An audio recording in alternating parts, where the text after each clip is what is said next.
भगवान राम ने अपने 14 साल के वनवास में कुछ साल पंचवटी में बिताए थे, जो रामायण में सीता के हरण और उससे पहले की कई घटनाओं के लिए जाना जाता है। भारत की सबसे लंबी दूसरी नदी गोदावरी के तट पर स्थित पंचवटी समृद्ध पौराणिक कथाओं और इतिहास से जुड़ी हुई है। यह नासिक में जाने के लिए शीर्ष तीर्थ स्थानों में से एक है। माना जाता है कि सीता गुफा वह स्थान है जहाँ सीता ने अपने वनवास के दौरान भगवान शिव की पूजा की थी। भगवान राम और सीता तथा लक्ष्मण की मूर्तियों वाली गुफा तक केवल एक सकरी सीढ़ी की मदद से पहुंचा जा सकता है।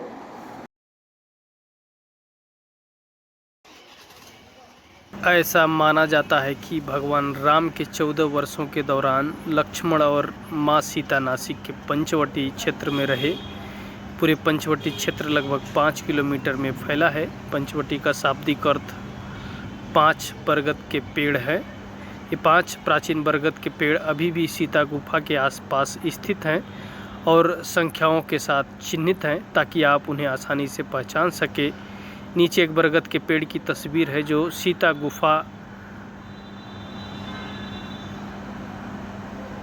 गुफा मंदिर के ठीक सामने है। आप आसानी से इस मंदिर को पहचान सकते हैं। यह मंदिर ज़्यादा बड़ा तो नहीं, लेकिन यह आध्यात्मिक ऊर्जा से परिपूर्ण है, क्योंकि सीता मैया ने यहाँ पर तपस्या आराधना वनवास के समय में की थी। इसलिए एक अलग तरीके की आध्यात्मिक ऊर्जा आपको महसूस करने को मिलेगी, जो कि आपके मन में भक्ति और प्रेम का प्रवाह कर देगी। यह सीता गुफा नासिक में पंचवटी क्षेत्र के अंदर ही आता है। गुफा के अंदर जाने में 20 मिनट से 1 घंटे लग सकते हैं। आपको इसके अंदर जाने के लिए नीचे झुकना होता है और आपको एक बराबर गुफा की छत नहीं मिलेगी, कहीं आपको ऊपर तो कहीं नीचे ऐसी मिलेगी।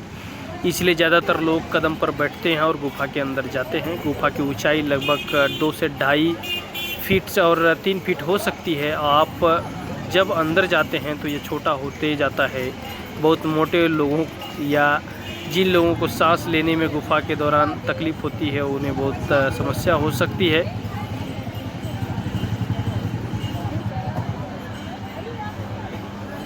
गुफा को कवर करने में शायद 1 मिनट लग सकते हैं। गुफा में 2 छोटी जगहें कमरे हैं। पहली जगह में भगवान राम लक्ष्मण और माँ सीता की मूर्तियां हैं। अगले आसपास की जगह में शिवलिंग है और फिर आप कदम उठाकर गुफा से बाहर जा सकते हैं। फोटोग्राफी फ़िलहाल मंदिर परिसर के अंदर प्रतिबंधित है और आपको कैमरे को भी बंद करने की ज़रूरत होगी।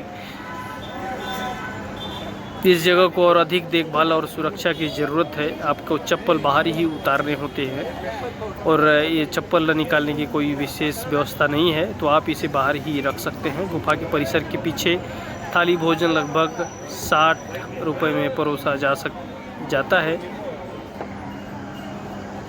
जब लक्ष्मण ने शूर्पणखा की नाक काटी थी तो लगभग 10,000 राक्षस भगवान राम और लक्ष्मण से लड़ने आए थे। उस समय पंचवटी एक घना जंगल था, इसलिए माँ सीता राम और लक्ष्मण को छुपाने के लिए एक रात में यह गुफा तैयार की।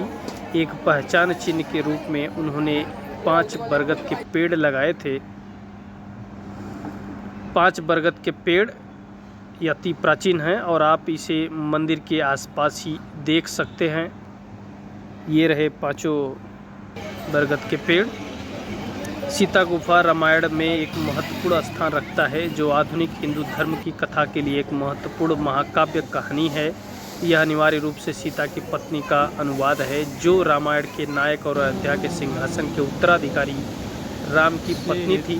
राम को जंगल में 14 साल के वनवास की सज़ा सुनाई जाती है और अंत में पंचवटी में कई सालों तक रहते हैं, जो अब नासिक महाराष्ट्र का एक क्षेत्र है। कहा जाता है कि लंका के दुष्ट राजा रावण ने सीता का अपहरण इसी स्थान से किया था। उन तीर्थ यात्रियों के लिए आज एक लोकप्रिय स्थान है, जो रामायण की कथा के करीब जाने के लिए पंचवटी की यात्रा करते हैं। क्षेत्र में 5 पवित्र बरगद के पेड़ स्थित हैं। आप स्थान छोड़ने के लिए छत के माध्यम से प्रवेश कर सकते हैं। एक बार अंदर आपको राम और उनके भाई लक्ष्मण के साथ माता सीता की एक मूर्ति मिलती है। नीचे की ओर भगवान शिव की प्रतिमा है, जिसकी माँ सीता आराधना किया करती थी। धन्यवाद।